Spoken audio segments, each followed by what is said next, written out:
નમસ્કાર મિત્રો, વેધર ઇન્ફોર્મેશનમાં આપનું સ્વાગત છે અને હું છું પરેશ। ખાસ કરીને આ વિડીયો આપણે માહિતી આપવાની છે કે ભારતની અંદર સૌપ્રથમ ચોમાસું ક્યાં આવે છે અને એ ચોમાસું ત્યાં બેસી ગયાના લક્ષણો કેવી રીતે હોય છે અને કેવી રીતે કોણ આની જાહેરાત કરે છે, સંપૂર્ણ માહિતી આપું। સૌપ્રથમ તો હું આપને એ જણાવી દઉં કે હવે ચોમાસું છે એ આપણું ખૂબ નજીક છે, આપણે ઉનાળાના અંત તરફ જઈ રહ્યા છે। થોડા સમયની અંદર હવે ચોમાસાની શરૂઆત થશે, જેમાં પણ ખાસ કરીને ભારતની અંદર જેને આપણે કહીએ છીએ નૈઋત્યનું ચોમાસું। હવે આ નૈઋત્યના ચોમાસાની અંદર આમ તો વખત અમે કહી ચૂક્યા છે, આજે પણ કહું છું કે ખાસ કરીને ગુજરાત માટે આ ચોમાસું બિલકુલ નબળું રહેવાનું નથી। પણ ચોમાસાના શું ક્રાઇટેરિયા હોય છે? પહેલી વાત તો એ કે જેવી રીતે આ ચોમાસાની શરૂઆત થાય ત્યારે સૌ પ્રથમ આ ચોમાસું છે બંગાળની ખાડીની અંદર આવે છે।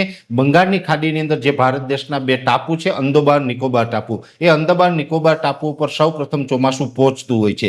ત્યાં જનરલી આમ જોવા જઈએ તો 15 થી 20 મે આસપાસ ચોમાસું છે એ પહોંચી જતું હોય, એટલે મે મહિનાની અંદર અંદમાન નિકોબાર ટાપુ ઉપર ચોમાસાની એન્ટ્રી થઈ જતી હોય છે।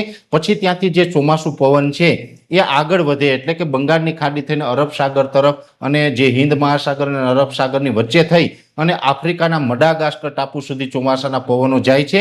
ત્યાંથી પવનો રિટર્ન આવીને જે કેરળ તરફ આવે, એટલે એ નૈઋત્ય દિશામાંથી પવનો આવે છે, જેને આપણે નૈઋત્યનું ચોમાસું કહીએ છીએ। ખાસ કરીને જોવા જઈએ તો કેરળમાં સામાન્ય રીતે જોવા જઈએ તો દર વર્ષે 1 જૂન આસપાસ ચોમાસાની એન્ટ્રી થતી હોય છે। હવે ચોમાસાની એન્ટ્રી કેરળની અંદર થાય એમાં પણ અમુક ક્રાઇટેરિયા છે। ચોમાસું ઘણી વખત શરૂઆત થવાનો સમય હોય એ સમયે ઘણી વખત કેરળમાં મુશળધાર વરસાદ પડે છતાં પણ ત્યાં ચોમાસાનો પ્રવેશ થઈ ગયો એવી જાહેરાત નથી થતી, કેમ કે અમુક ક્રાઇટેરિયા છે ત્યાં ફૂલફિલ થવા જોઈએ। હવે આ ચોમાસાની પ્રવેશ થઈ ગયો છે, ચોમાસું ત્યાં બેસી ગયું છે, એ સંપૂર્ણપણે એનું જાહેરાત કરવાનો હક છે હવામાન વિભાગ પાસે, કે જે આપણી સરકારી સંસ્થા છે હવામાન વિભાગ, એમાં પણ આપણું ગુજરાતનું હવામાન વિભાગ અને કેન્દ્રીય હવામાન વિભાગ હોય। મોટાભાગે આની જાહેરાત છે કેન્દ્રીય હવામાન વિભાગ છે એ કરતી હોય છે, જે ભારત દેશ લેવલે કામ કરે છે। એટલે કેરળની અંદર ચોમાસું બેસવાના અમુક ક્રાઇટેરિયા નક્કી કરવામાં આવેલા છે, જેમાંથી 3 ક્રાઇટેરિયા છે ખૂબ મહત્વના છે।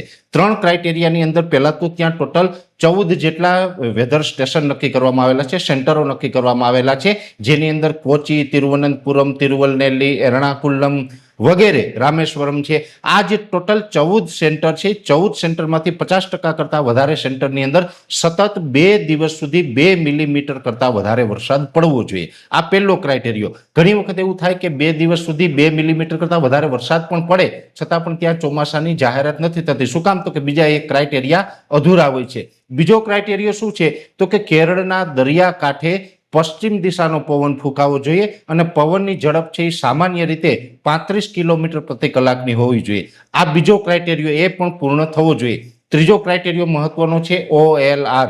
OLR નું ફૂલ ફોર્મ થાય છે outgoing long wave radiation. Outgoing long wave radiation એટલે કે જે સૂર્યપ્રકાશ જમીન ઉપર આવે છે, જમીન ઉપરથી પછી એનું રિફ્લેક્શન થતું હોય છે, એ સામાન્ય દિવસોમાં એટલે કે અત્યારે 300 આસપાસનું રિફ્લેક્શન હોય છે, એ રિફ્લેક્શન છે એ ઘટી અને 200 કરતાં ઓછું થવું જોઈએ। 199, 195, 190 આ તરફ થવું જોઈએ। ટૂંકમાં 200 કરતાં એ રિફ્લેક્શન છે એ ઘટી જવું જોઈએ। આ ત્રીજો ક્રાઇટેરિયો। જો આ ત્રણેય ક્રાઇટેરિયા છે એ ફૂલફિલ થાય ત્યાર પછી જ કેન્દ્રીય હવામાન છે એ કેરળની અંદર ચોમાસાની શરૂઆત થઈ આવી જાહેરાત કરતું હોય છે। એટલે મહત્વના 3 ક્રાઇટેરિયા છે। આના સિવાય પણ બીજા 1-2 ક્રાઇટેરિયા છે, પણ આ 3 ક્રાઇટેરિયા છે એ ખૂબ મહત્વના છે।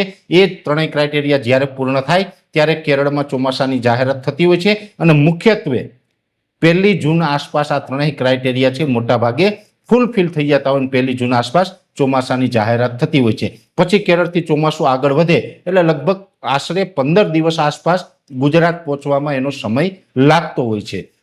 એટલે આ જ પ્રકારે આ જે કેરળની અંદર ચોમાસું પ્રવેશ કરે એના ક્રાઇટેરિયા છે। ખાસ કરીને ઘણા બધા મિત્રોને આ વિશેની ખબર ન હોય, એટલે અમને આજે એવું થયું કે જે કેરળની અંદર ચોમાસું બેસવાના જે ક્રાઇટેરિયા છે એના વિશે પણ ક્યાંય ને ક્યાંય માર્ગદર્શન આપવામાં આવે, માહિતી આપવામાં આવે, એટલે લોકોની અંદર ક્યાંક જાગૃતિ આવે, હવામાન વિશેનું જ્ઞાન આવે। આ હેતુથી અમે આજનો આ વિડીયો બનાવ્યો છે। આ વિડીયો તમને કેવો લાગ્યો એ કોમેન્ટ કરીને જણાવજો। સાથે દરેક મિત્રોને વિનંતી રહેશે આ વિડીયોને લાઈક આપીને દરેક ગ્રુપમાં શેર કરી દેવો। જો તમે અમને યુટ્યુબ ઉપર જોઈ રહ્યા હોય તો ચેનલને સબસ્ક્રાઇબ કરજો, સાથે ફેસબુક પેજ અને ઇન્સ્ટાગ્રામ આઈડીને ફોલો કરજો। નમસ્કાર।